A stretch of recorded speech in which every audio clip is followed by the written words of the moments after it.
Class 11th accountancy next chapter हम start करेंगे। वित्तीय विवरण, अंतिम खाते, समायोजन रहित, final account without adjustment, part number 1।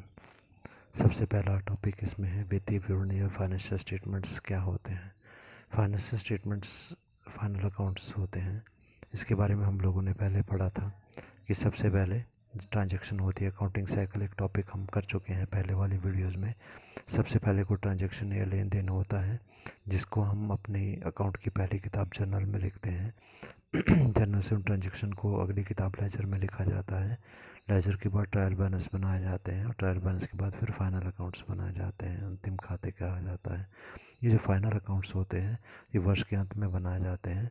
तो फाइनेंशियल स्टेटमेंट वो सारी स्टेटमेंट्स होती हैं, वो सारे विवरण होते हैं, वो सारे अकाउंट्स होते हैं, ये समझें, जो कि वर्ष के अंत में बनाए जाते हैं। लेखांकन अवधि के अंत में, मतलब अकाउंटिंग पीरियड के अंत में, हमारा अकाउंटिंग पीरियड क्या होता है, हमारा पूरा वर्ष, उसके अंत में ये बनाए जाते हैं।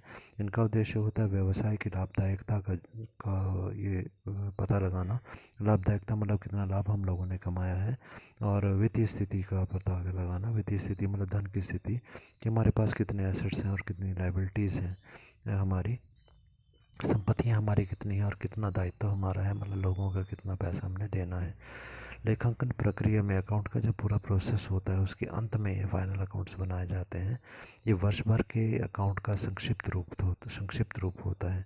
अब इसमें इसके तत्व क्या है, मतलब इसमें कौन कौन सी चीज़ें इंक्लूड की जाती हैं। तो फर्स्ट पॉइंट है जो आय विवरण या इनकम स्टेटमेंट। अब आय विवरण या इनकम स्टेटमेंट क्या होता है, हमने पढ़ा कि फाइनल अकाउंट्स हमारे जो है लास्ट में बनाए जाते हैं। पहले हम ये समझ लें कि फाइनल अकाउंट्स में क्या क्या आता है।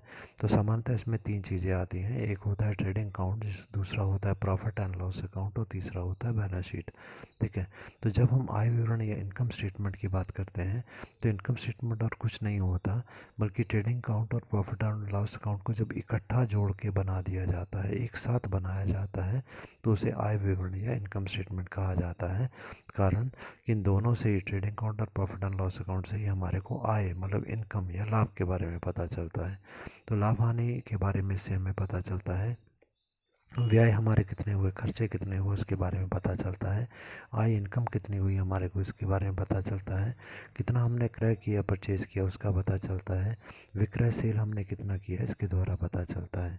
ट्रेडिंग अकाउंट की यदि हम बात करें, जिसको हम हिंदी में बोलते हैं व्यापारिक खाता ट्रेडिंग अकाउंट को, और लाभ हानि खाता प्रॉफिट एंड लॉस अकाउंट को। लाभ प्रॉफिट को कहा जाता है, हानि लॉस को कहा जाता है। तो नाम इसका हिंदी में हो गया लाभ हानि खाता, इंग्लिश में हो गया प्रॉफिट एंड लॉस अकाउंट। और जो दूसरा अकाउंट हमारा सबसे दूसरा मतलब पहला जो अकाउंट होता है वो होता है व्यापारिक खाता। व्यापार ट्रेड को कहा जाता है, इंग्लिश में व्यापार को ट्रेड बोलते हैं। तो व्यापारिक खाता हो गया हमारा ट्रेडिंग अकाउंट। ठीक है। तो ट्रेडिंग अकाउंट जो हम बनाते हैं, उसको बनाने के बाद जैसे लेजर के अकाउंट्स को हम बनाते थे और उनको हम बंद करते थे, बैलेंस करते थे, उससे टोटल करके बैलेंस निकालते थे, वैसे ही ट्रेडिंग अकाउंट को भी हम टोटल करके बैलेंस निकालते हैं। इसका बैलेंस या तो फिर हमारा प्रॉफिट आएगा या लॉस आएगा। परंतु ये ध्यान रखना है, आप लोगों ने इस चीज़ को याद ही कर लो कि ट्रेडिंग अकाउंट से आने वाले प्रॉफिट को हम बोलते हैं ग्रॉस प्रॉफिट। ट्रेडिंग अकाउंट के द्वारा अगर हमें लॉस पता चलता है तो उसको हम बोलते हैं ग्रॉस लॉस। अब हम बात करें प्रॉफिट एंड लॉस अकाउंट की, तो प्रॉफिट एंड लॉस अकाउंट जो होता है, इससे जो प्रॉफिट मिलता है उसको हम बोलते हैं नेट प्रॉफिट, और प्रॉफिट एंड लॉस अकाउंट से जो लॉस हमें मिलता है उसको हम बोलते हैं नेट लॉस। उसके बाद में तीसरी चीज़ हमने क्या बताई कि हमारे फाइनल अकाउंट्स में 3 चीज़ें आती हैं, trading account, profit and loss account हो गया। अब तीसरी चीज़ आती है जिसको हम बोलते हैं बैलेंस शीट। तो बैलेंस शीट का दूसरा नाम जो होता है वो होता है वित्तीय स्थिति का विवरण या स्टेटमेंट ऑफ फाइनेंशियल पोजीशन। इसको स्थिति विवरण भी बोला जाता है। आप सीधा सा शब्द याद करें balance sheet.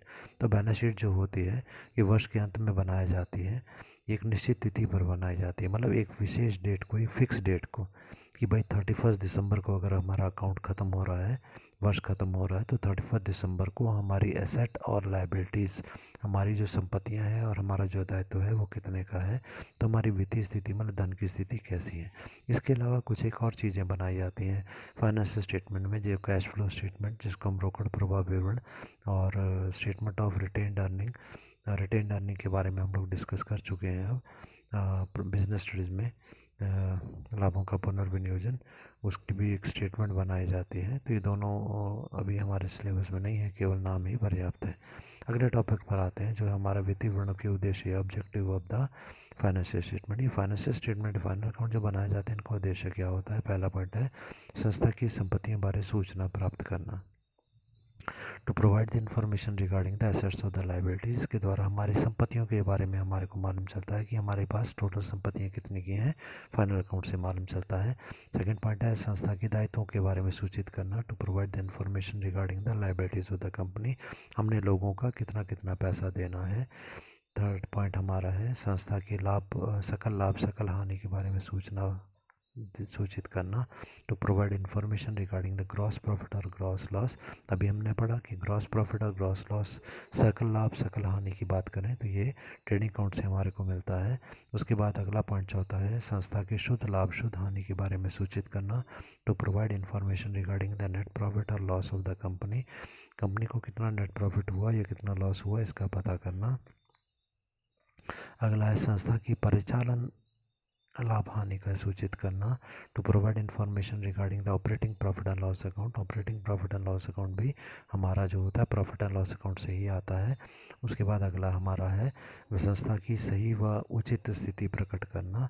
To provide information regarding the true and fair position of a business और अ कंपनी, कंपनी की सही स्थिति क्या है, आज की तारीख में हमारी स्थिति क्या है, कितना लाभ हम कमा रहे हैं, कितनी एसेट है, कितनी लायबिलिटी है।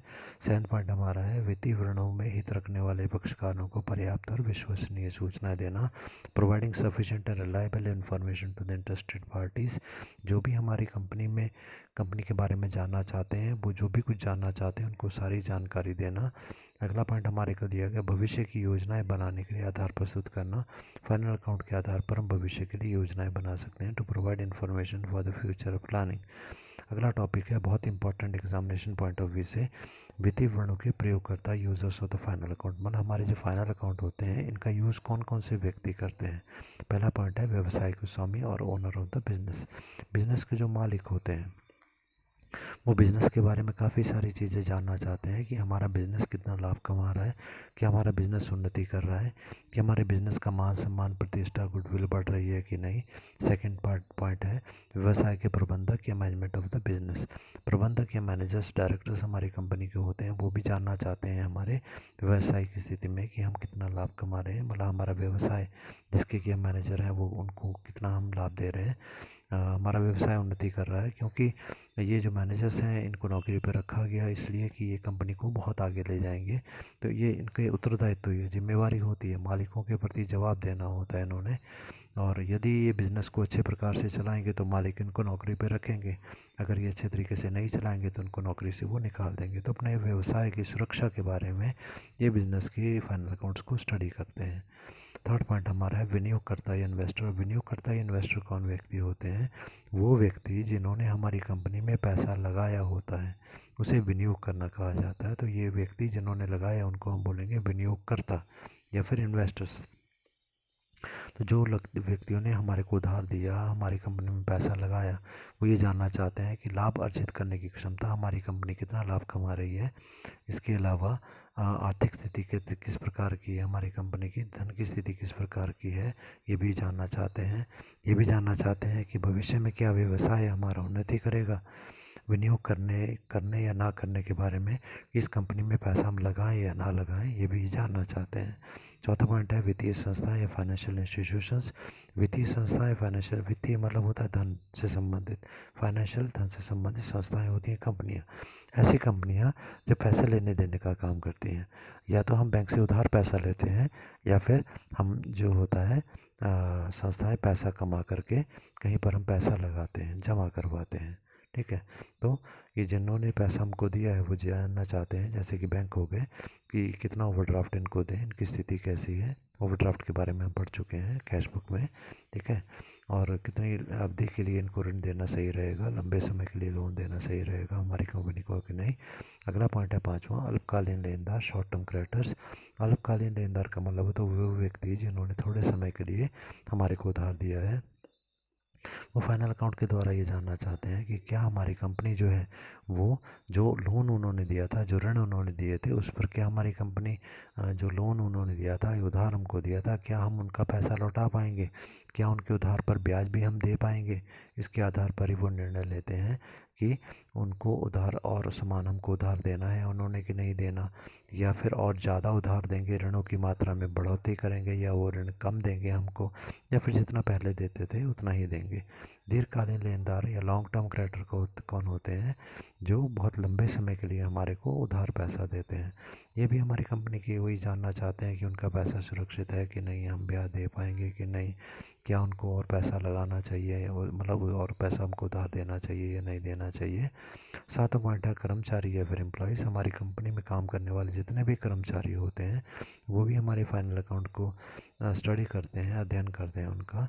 इसके आधार पर ये निष्कर्ष निकालते हैं कि क्या अगर कंपनी को ज़्यादा लाभ हो रहा है तो हमारी कंपनी के मालिक खुश होकर हमको बोनस देंगे, त्यौहार इत्यादि पर गिफ्ट देंगे, हमारी मजदूरी भी बढ़ा सकते हैं वो, और भी हमारे को अच्छी सुविधाएं काम करने की देंगे अगर हमारी कंपनी को लाभ होगा तो, अगर हानि होगी तो नहीं। आठवां पॉइंट है सरकार। या सरकार क्या करती है? हमारे फाइनल अकाउंट का अध्ययन करती है और उसके आधार पर ये डिसाइड करती है, क्योंकि सरकार का काम होता है देश का विकास करना, उद्योगों का विकास करना, इंडस्ट्रीज़ की डेवलपमेंट करना। तो ये जिन उद्योगों को आवश्यकता होती है, जो उद्योग घाटे में जा रहे होते हैं, सरकार उनकी मदद करती है, उनको कुछ डिस्काउंट दे देती है, या उनको पैसे कुछ जो है लोन वगैरह देती है। तो कौन से उद्योग की मदद करनी है सरकार ने, ये कैसे पता लगेगा सरकार को? हमारे फाइनल अकाउंट को देखकर, ठीक है। वो देखती है कि क्या हमारे को कुछ छूट देनी है, क्या हमारे को कोई ज़्यादा लाभ देना चाहिए कि नहीं देना चाहिए, कि लाभ जो पहले दे रहे थे अब उसकी आवश्यकता नहीं रही, क्या उतना ही देना है। ये सभी कुछ सरकार हमारे फाइनल अकाउंट के आधार पर डिसाइड करती है। अगला पॉइंट है हमारा कर अधिकारी है, टैक्सेशन ऑफिसर। हमने पढ़ा कि हम जितना लाभ कमाते हैं उसका एक निश्चित प्रतिशत जो होता है टैक्स के रूप में या कर के रूप में सरकार को दिया जाता है। बहुत सारे प्रकार जो टैक्स होते हैं वो ऐसा नहीं कि हम बोलेंगे इतना टैक्स मेरा बना और ये ले लो, ऐसा नहीं होता। सरकार हमारे फाइनल अकाउंट को स्टडी करती है और खुद देखती है कि कितना लाभ हम कमा रहे हैं, उसके आधार पर ठीक टैक्स सरकार टैक्स लेती है फाइनल अकाउंट को देखकर। तो अलग अलग प्रकार के टैक्स जो हम पे करते हैं, जैसे कि आबकारी कर, एक्साइज ड्यूटी होती है, जितना हमने उत्पादन किया है, प्रोडक्शन किया है, उसके ऊपर ये टैक्स होता है। आयकर, इनकम टैक्स, जितना हम लाभ कमा रहे हैं उस पर हमें देना होता है। बिक्री कर, सेल टैक्स होता है, जितनी हमने बिक्री की है उसके आधार पर हमें देना होता है। अगला पॉइंट हमारा आ गया व्यावसायिक संघ या बिजनेस। बहुत सारे जो दुकानदार या हम बोले कंपनी वाले जो होते हैं, ये अपना एक ग्रुप या समूह बना लेते हैं, फिर वो भी सभी अपनी कंपनियों के फाइनल अकाउंट का अध्ययन करते हैं कि कौन सी कंपनी हानि में जा रही है, लाभ में जा रही है। 11वां पॉइंट है उपभोक्ता संगठन या कंज्यूमर ऑर्गेनाइजेशंस। ग्राहक भी कई बार आपस में इकट्ठे होकर एक संस्था बना लेते हैं जिसे कि उपभोक्ता संगठन कहा जाता है। ये अलग अलग कंपनियों के बारे में अध्ययन करते हैं। और 12वां पॉइंट हमारा है शोधकर्ता या रिसर्चर्स। रिसर्चर्स का काम यही होता है कि वो रिसर्च या खोज करते हैं कौन कौन सी इंडस्ट्री घाटे में जा रही है, कौन सी इंडस्ट्री लाभ में जा रही है, कौन सी इंडस्ट्री कितना लाभ कमा रही है इत्यादि। अगला हमारे को दिया गया वित्तीय विवरणों का निर्माण या preparation of the financial statements. वित्तीय विवरण या फाइनेंशियल स्टेटमेंट के बारे में क्या बताया गया, ये होते हैं हमारे फाइनल अकाउंट। तो हमने पढ़ा ऊपर, सबसे पहले ट्रांजैक्शन होती है, उनको जर्नल में लिखा जाता है, जर्नल से लेजर, लेजर से ट्रायल बैलेंस और फाइनल अकाउंट्स बनाए जाते हैं। तो फाइनल अकाउंट में कौन कौन सी चीज़ें आती हैं? सबसे पहला हमारा ट्रेडिंग अकाउंट आता है जिसको हम व्यापारिक खाता बोलते हैं। दूसरा आता है लाभ हानि खाता जिसको हम प्रॉफिट एंड लॉस अकाउंट बोलते हैं। तीसरा जो है वो स्थिति विवरण या चिट्ठा इसको कहा जाता है और इंग्लिश में हम इसको बैलेंस शीट बोलेंगे, या कई बार इसको पोजीशन स्टेटमेंट भी कहा जाता है, क्योंकि ये हमारी व्यवसाय की आर्थिक स्थिति, धन की स्थिति के बारे में बताता है। फाइनेंशियल पोजीशन के बारे में भी बताता है कि कितने एसेट हैं, कितनी लायबिलिटी, कितनी संपत्तियां हैं, कितना लोगों का पैसा देना है।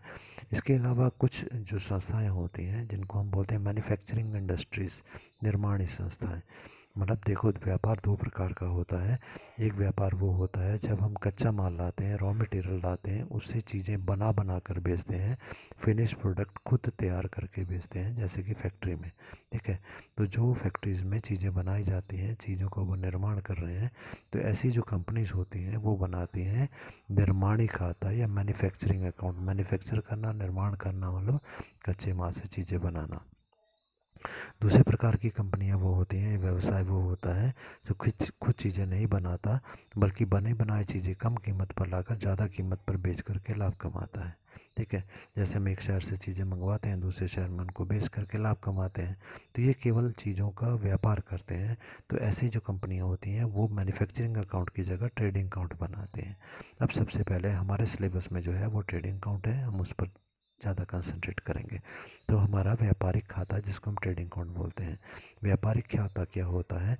ये अकाउंट हमारे को क्रय और विक्रय, क्रय होता है परचेज, विक्रय होता है सेल। जो हमने सामान खरीदा, जो हमने सामान बेचा, उससे हमारे को क्रय और विक्रय करने में परचेज और सेल्स के द्वारा हमको कितना लाभ हुआ ये हम पता लगाते हैं। इस अकाउंट के द्वारा जो परिणाम या रिजल्ट हमारा आता है, जो बैलेंस हमारा आता है, उसको हम बोलते हैं ग्रॉस प्रॉफिट, या उसे हिंदी में हम कहते हैं सकल लाभ। और यदि हानि आती है तो उसको हम बोलते हैं ग्रॉस लॉस, या फिर हिंदी में सकल हानि कहा जाता है। ग्रॉस प्रॉफिट का क्या मतलब होता है? ग्रॉस प्रॉफिट का मतलब होता है कि विक्रय मूल्य का लागत की अपेक्षा आधिक्य, कि हमारे जो सामान हमने बेचा, सेलिंग प्राइस हमारी जो थी वो कॉस्ट के मुकाबले में कितनी अधिक हो गई। मतलब कि हमने कॉस्ट प्राइस मतलब 100 रुपीज़ में चीज़ खरीदी और उसे 150 में बेचा, सेलिंग प्राइस हो गई 150, तो 50 रुपीज़ का प्रॉफिट हो गया। That is known as gross profit. इस खाते में क्रय की राशि, अब इसमें क्या क्या आ सकता है बहुत डिटेल में हम पढ़ेंगे आगे। क्रय की राशि, जो हमने सामान खरीदा उसका अमाउंट ऑफ परचेज, कितने रुपए का सामान परचेज किया। समस्त प्रत्यक्ष व्यय, डायरेक्ट एक्सपेंसेस, जो कि अब डायरेक्ट एक्सपेंसेस कौन से होते हैं, इनको हम प्रत्यक्ष व्यय बोलते हैं, जो कि सामान को क्रय करने के लिए खर्च किए थे हमने, सामान को परचेस करने के लिए जो हमने खर्चा किया। व्यापारिक स्थान तक लाने का खर्चा, सामान को बाज़ार से ख़रीद करके अपनी दुकान तक लाने का जो खर्चा था वो भी। और इसके अलावा वस्तु का निर्माण करने में, बनाने के लिए जो कुछ खर्चे किए जाते हैं वो सारे ही खर्चे इसमें आते हैं। इसकी डेफिनेशन को हम देखते हैं बटली भाई के अनुसार। व्यापारिक खाता वो खाता होता है जो कि माल के या गुड्स के क्रय और विक्रय, परचेज और सेल का आर्थिक परिणाम बताता है कि परचेज और सेल करके हमारे को क्या रिजल्ट मिला या आर्थिक परिणाम क्या आया। इस खाते के बनाने में सामान्य स्थापना व्यय, मतलब नॉर्मल जो एक्सपेंसेस होते हैं कंपनी के, उनको छोड़ दिया जाता है। इसमें केवल माल संबंधी सौदों को ही लिखा जाता है, गुड्स से संबंधित खर्चों को इसमें लिखा जाता है। तो according to the Batliboi, the trading account shows the result means profit or loss of buying and selling of the goods. In preparing this account, the general establishment charges, establishment means the expenses, charges means the expenses related to the company are ignored and only the transactions in the goods are included. जो वस्तुओं से संबंधित चीज़ें होती हैं, transaction होती हैं, उनको ही लिखा जाता है। अब हम अगला टॉपिक करते हैं, व्यापारिक खाते की आवश्यकता और महत्व क्या है, need and importance of the trading account. तो need and importance of the trading account पर आते हैं, और पहला पॉइंट इसमें हमारा आता है ग्रॉस प्रॉफिट का पता लगाने के लिए, no about the gross profit, या सकल लाभ ज्ञात करने के लिए, कितना लाभ हमारे को हुआ, क्या ये लाभ पिछले साल के मुकाबले में बढ़ा या घटा। दूसरा है सकल हानि ज्ञात करने के लिए, to know about the gross loss, कि पिछले साल के मुकाबले में हमारी बढ़ी या घटी। प्रत्यक्ष व्ययों का ज्ञान, knowledge about the direct expenses, अभी हमने पढ़ा डायरेक्ट एक्सपेंसेस क्या होते हैं, कितने हुए, ये भी हमें पता लगेगा। प्रारंभिक रहतिये का ज्ञान, knowledge over the opening stock, साल के शुरू में कितना स्टॉक हमारे पास था, कितना सामान था, वो हमें इससे पता चलता है। अंतिम रहतिये का ज्ञान, knowledge about the closing stock, वर्ष के अंत में कितना स्टॉक हमारे पास है ये पता लगाना। 6 पॉइंट है संभावित हानि से सुरक्षा, protection from the possible probable losses, अगले वर्ष की हानि से, अगर इस साल ज़्यादा खर्चा हो गया तो अगले साल उस खर्चे को घटाने की हम कोशिश करेंगे। कितना खर्चा ज़्यादा हो गया हमें इस अकाउंट से पता लगेगा। 7 पॉइंट है पूर्वानुमान लगाने में सहायक, हेल्पफुल इन द फोरकास्टिंग, कि इस साल इतनी सेल हुई है तो भविष्य में अगले साल कितनी सेल हमारी हो सकती है, इसका अनुमान, एस्टीमेट हम लगा सकते हैं। 8वां पॉइंट हमारा अत्यधिक व्ययों के कारण का ज्ञान, to know about the reason of the excessive expenditure. हम ये देखते हैं कि भाई हमारे कौन कौन से खर्चे हुए, वो सारे हमने इसमें लिख दिए, फिर हम देखते हैं कि कौन से खर्चे हमारे फालतू के हो गए, तो उनका ज्ञान हम लोग इसके आधार पर पता करते हैं। अगला टॉपिक हमारा है लाभ हानि खाता। हम लोगों ने अलग अलग अकाउंट क्या पढ़ा, ट्रेडिंग अकाउंट के बाद हम बनाते हैं प्रॉफिट एंड लॉस अकाउंट, जिसको हम बोलते हैं लाभ हानि खाता। तो इसमें हमारे अप्रत्यक्ष व्यय, इनडायरेक्ट एक्सपेंसेस सारे आते हैं, और कंपनी को चलाने के सामान्य खर्चे भी आते हैं। बिक्री संबंधी व्यय, वस्तु को बेचने के जो खर्चे हमने किए वो सारे इसमें आते हैं। जितने भी हमारे खर्चे आते हैं वो सारे के सारे खर्चे प्रॉफिट एंड लॉस अकाउंट की डेबिट साइड में लिखे जाते हैं, और जितने लाभ हमारे होते हैं उन सबको हम क्रेडिट साइड पर लिखते हैं। इस अकाउंट में से जो रिज़ल्ट आता है हमारा वो आता है नेट प्रॉफिट या फिर नेट लॉस, जिसको कि हम शुद्ध लाभ या शुद्ध हानि कहते हैं। फिर यहाँ से जो शुद्ध लाभ या शुद्ध हानि आता है उसको हम इसे अगले अकाउंट जिसको हम बैलेंस शीट बोलते हैं उसके कैपिटल में जोड़ देते हैं। डेफिनेशन हम देखते हैं, कार्टर के अनुसार इसकी परिभाषा दी गई कि लाभ हानि खाते का आशय उस खाते से है जिसमें समस्त आय और व्यय एकत्रित किए जाते हैं। सारी आय मतलब इनकम, व्यय एक्सपेंडिचर इसमें आ जाते हैं, जिनमें आय की व्यय और व्यय की आय से अधिकता ज्ञात की जाती है कि हमारे को प्रॉफिट हो रहा है या loss. According to the Carter, a profit and loss is an account into which all the gains and the losses are collected. Gains means the profit, losses means expenditure are collected in order to ascertain. Ascertain means to find out the excess of gain over the loss or vice versa. Either the gain or the incomes are exceeding the expenditures or expenditure are exceeding the incomes. Next topic हमारा है लाभ हानि खाते की आवश्यकता एवं महत्व, need and importance of profit and loss account. क्या लाभ हानि खाते से क्या इम्पोर्टेंस है, क्या लाभ हमें हो सकते हैं। पहला है शुद्ध लाभ का पता लगाने के लिए, to know about the net profit, कितना नेट प्रॉफिट हुआ इससे हमें पता चलता है। शुद्ध हानि ज्ञात करने के लिए, to ascertain about the net loss of the business, इस वर्ष कार्य जो हमने किया उससे हमको कितनी हानि हुई। गत वर्षों के लाभों से तुलना करने के लिए, to compare with the profit of the previous year, हम देखेंगे कि इस साल हमको कितना प्रॉफिट हुआ, पिछले साल कितना हुआ, कि हमारा प्रॉफिट बढ़ा या कम हो गया। चौथा पॉइंट है व्ययों पर नियंत्रण रखने के लिए, to keep check on the expenses, हम अपने खर्चों को देखते हैं और देखते हैं कि कहीं खर्चे हमारे बढ़ तो नहीं रहे, अगर बढ़ रहे हैं तो उनको कंट्रोल किया जाए। पांचवा पॉइंट है स्थिति विवरण बनाने के लिए, help to keep the it helps to prepare the balance sheet. Balance sheet बनाने में मदद मिलती है क्योंकि इससे आने वाले नेट प्रॉफिट या नेट लॉस को हम आगे बैलेंस शीट में लिखते हैं। भावी नीति बनाने के लिए, to prepare the future planning, कि फ्यूचर में हम कैसे काम करें ताकि हमारे खर्चे ज़्यादा ना बढ़ें और लाभ हमारे बढ़ जाएं।